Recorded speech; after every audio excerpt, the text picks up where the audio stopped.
In a small Apache settlement nestled among the red cliffs and endless horizons of the desert, there lived a woman named Nayeli, whose name meant I love you in her people's ancient tongue, but ironically, she had grown up hearing everything except love. For years, whispers and sidelong glances had followed her because she was unable to conceive a child, and in a community where motherhood was seen as both blessing and proof of womanhood, her womb's silence was treated as if it were a fault in her soul, and though she carried herself with dignity and tried to help other mothers with their little ones, often cradling them or singing lullabies while they cooked or fetched water, deep inside she carried an ache, a silent wound that made every sunset feel like a reminder of something missing, until she began to believe that perhaps she was destined to walk this world unseen, unwanted, and unloved. But life has ways of revealing purpose in the most unexpected places, and one evening, when the wind carried the scent of pine and the horizon burned gold with the setting sun, a cry echoed from the edge of the settlement, the fragile cry of an infant, abandoned, trembling, and wrapped only in a thin cloth. No one knew who had left him there, and no one wanted to step forward to claim responsibility, for an orphan was seen as a burden, a mouth to feed when food was scarce, a reminder of sorrow when joy was scarce, and so the men argued about what to do, and the women averted their eyes, pretending not to hear the cries, until Nayeli, whose heart had always been tender toward the smallest and weakest, stepped forward without hesitation, lifted the tiny bundle from the ground, and pressed the child against her chest.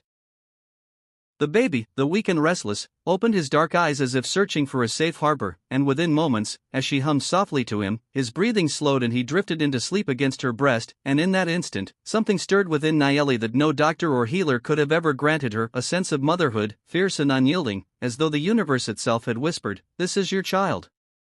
From that day on, she became known not as the Barren woman but as the guardian of the little Apache boy, whom she named Koa, meaning brave, for he had survived abandonment and yet found rest in her arms, and though at first the tribe questioned her, whispering that she had no right to raise a child not of her blood, the bond between her and the boy soon silenced them, for Koa thrived under her care, his laughter echoing through the camp, his tiny hands clutching her hair as he grew stronger. And slowly, something remarkable happened. The same people who had once judged Nayeli for her emptiness now began to see her fullness, not of the womb but of the heart, because she poured into the boy a love so steady and so radiant that it spilled into the community itself. She became the one who soothed other women's children when they were sick, the one who helped elders with their burdens, the one who turned her own pain into kindness for others, and in return, hearts that had once closed to her began to open, until the day came when an elder of the tribe admitted, "Perhaps it is not blood that makes a mother, but love." Still, life was not without its trials. When a harsh winter swept through the desert, food grew scarce, and whispers again arose, some saying that perhaps the orphan should not be fed before others, but Nayeli stood firm, sharing her own portion with Koa, never letting his belly go empty, and when illness came and the boy burned with fever, she stayed awake for nights, cooling his forehead with damp cloths, praying to the spirits of her ancestors, "Do not take him, he is all I have," until finally, against all odds, he opened his eyes and smiled weakly. And in that fragile smile she found more strength than any medicine could give, and as years passed, their bond only deepened. Koa grew from a fragile infant into a spirited child who chased butterflies in the fields, into a boy who listened wide-eyed to Nayeli's stories by the fire, and each time he looked at her with eyes full of trust and belonging, the wounds of her rejection healed a little more. The turning point came one summer when raiders threatened their camp, and fear gripped the people. Men sharpened their weapons, women clutched their children, and in the chaos, Koa, now a small boy of 7, clung to Nayeli's skirt and whispered, "Are you my real mother?" And though the world around her trembled, she bent down, cupped his face in her hands, and answered with tears in her eyes, "I am the mother who chose you, the mother who loves you, and that is the only truth that matters." And when she spoke those words, something unexplainable shifted in the tribe, for many overheard and realized the depth of her devotion, and in that moment, they no longer saw her as barren but as blessed, for she had transformed rejection into love, and love into a legacy.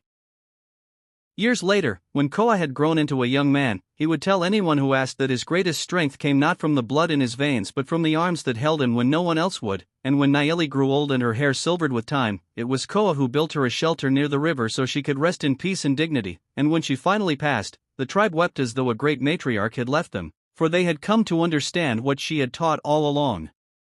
That motherhood is not measured by the ability to give birth, but by the courage to give love, that true family is not defined by blood but by the choice to care for another soul, and that sometimes, the child who finds you unexpectedly is the one who reveals your truest purpose.